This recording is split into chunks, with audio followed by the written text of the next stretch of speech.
Hi friends, तो आज हम properties of inequalities of real number आपके साथ डिस्कस कर रहे हैं। तो पिछली दोनों वीडियोस भी प्रॉपर्टीज़ ऑफ रियल नंबर्स के ऊपर ही थी, और जो पहली वीडियो थी उसमें हमने properties of real number with respect to addition solve किया। Second video properties of real number with respect to multiplication था, और आज हम प्रॉपर्टीज़ ऑफ रियल नंबर इन इक्वलिटीज़ के ऊपर बात करेंगे। तो friends, there are so many properties, but आपके साथ जस्ट हम वो प्रॉपर्टीज़ डिस्कस कर रहे हैं जो आपकी एक्सरसाइज में मेंशन है। अगर इन प्रॉपर्टीज़ को आप सबसे पहले अंडरस्टैंड कर लेते हो तो फिर कोई भी आपको डिफ़िकल्टी नहीं होगी एक्सरसाइज को सॉल्व करते हुए। तो सबसे पहली जो प्रॉपर्टी आपके साथ हम डिस्कस कर रहे हैं वो है ट्रांजिटिव प्रॉपर्टी। फर्स्ट स्टेटमेंट है फ्रेंड, वो ये है, if a less than b and b less than c implies that a less than c। इसका मकसद क्या है फ्रेंड्स? अगर a छोटा है b से एंड b छोटा है c से, तो इसका साफ मकसद है कि a c से भी छोटा ही होगा। तो इसको आप इस तरह से अंडरस्टैंड नहीं कर सकते। Majority of the student in variable के साथ आसानी से इसको समझ ही नहीं सकते, तो इसलिए मैं एक एग्जांपल ले लेता हूँ। सपोज़ कीजिए फ्रेंड्स, a की वैल्यू ले लेते हैं 5 और b की वैल्यू ले लेते हैं 7। इस तरह से c की भी कोई वैल्यू ले लेते हैं, की वैल्यू 10 ले लेते हैं। तो अगर हम इस पूरी प्रॉपर्टी के अंदर इनकी वैल्यू को पुट करें तो आप इसको आसानी से अंडरस्टैंड कर सकते हो। तो फ्रेंड्स, सबसे पहले a है तो a की वैल्यू राइट करेंगे, a लेस देन b, और b की वैल्यू क्या है? 7 है friends, and b less than c। तो b की वैल्यू क्या है फ्रेंड्स? 7। तो यहाँ पर हम लिखेंगे 7, देन लेस देन की साइन, उसके बाद c की वैल्यू, और c की वैल्यू क्या है फ्रेंड्स? 10 है। ये इम्प्लाइज करता है a less than c, means a c से भी छोटा है। तो a की वैल्यू क्या है? a की वैल्यू है 5, और c की वैल्यू क्या है फ्रेंड्स? c की वैल्यू है 10। तो यहाँ पर c की वैल्यू, तो हमने c की वैल्यू पुट की। तो अब आपको आसानी से आइडियाज़ हो जाएंगे। तो यहाँ पर देखिए फ्रेंड्स, 5 7 से छोटा है एंड 7 10 से छोटा है। इसका मकसद है 5 10 से भी छोटा है। तो इस तरह से आप इसको अंडरस्टैंड कर सकते हो।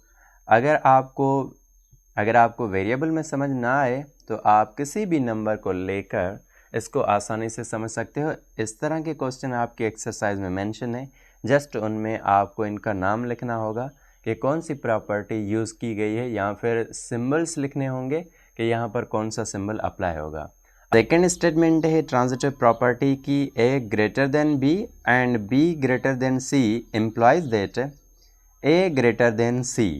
तो इसका मकसद क्या है फ्रेंड्स? अगर a बड़ा है b से और b बड़ा है c से, इसका मकसद है a c से भी बड़ा है, क्योंकि फ्रेंड्स c तो b से भी छोटा है ना, इसलिए a की वैल्यू तो ग्रेटर है b से भी, तो c जो होगा वो a से छोटा ही होगा। तो इस तरह से आपको समझ में नहीं आएगी। क्विकली मैं इनकी वैल्यू पुट करके आपको अच्छे तरीके से अंडरस्टैंड करवाता हूँ। यहाँ पर क्या करना है, a हमने लिया है 5, तो आपको 5 पुट करना है।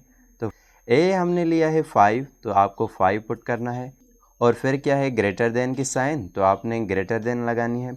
b की वैल्यू है 4 एंड अगेन b की वैल्यू है 4, ग्रेटर देन की साइन, और c की वैल्यू है 2, तो यहाँ पर राइट करना है 2। 5 जो है ग्रेटर है 4 से एंड 4 ग्रेटर है 2 से। इसका मकसद है ये जो 5 है इस 2 से भी ग्रेटर है। फ्रेंड्स, ये बहुत ही आसान प्रॉपर्टी है, इसको आप इजीली अंडरस्टैंड कर सकते हो। फ्रेंड्स, सेकंड जो प्रॉपर्टी है वो है एडिटिव प्रॉपर्टी, और एडिटिव प्रॉपर्टी की भी दो एप्लीकेशन है। इसकी जो फर्स्ट स्टेटमेंट है वो ये है, a less than b implies that a plus c less than b plus c। Friends, remember कि अगर हम a में एक कांस्टेंट नंबर ऐड करें और सेकंड जो इसकी साइड है अगर b में वही सेम कांस्टेंट नंबर ऐड करें, तो a प्लस c का जो आंसर होगा वो लेस होगा b प्लस c के आंसर से, क्योंकि a तो छोटा था ना b से, इसलिए ये जो कांस्टेंट नंबर है ये तो दोनों साइड पर सिमिलर ही होगा। अगर a b से छोटा है तो इनका जो सम होगा वो b प्लस c से भी कम आएगा। एडिटिव प्रॉपर्टी की जो सेकंड स्टेटमेंट है फ्रेंड्स वो ये है, if A greater than B implies that A plus C greater than B plus सी।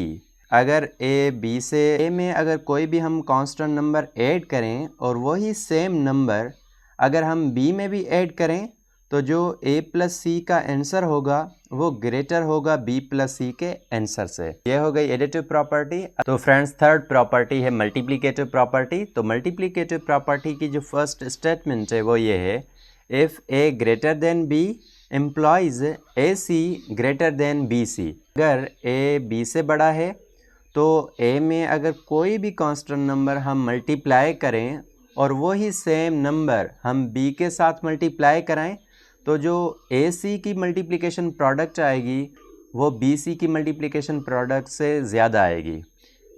तो इस तरह से फ्रेंड्स ये बहुत ही सिंपल प्रॉपर्टी है जिसको आप इजीली अंडरस्टैंड कर सकते हो। ये जो सी है ये दोनों ही साइड सिमिलर रहेगा। तो सेकंड स्टेटमेंट है इसकी friends, A less than B implies that A C less than B C.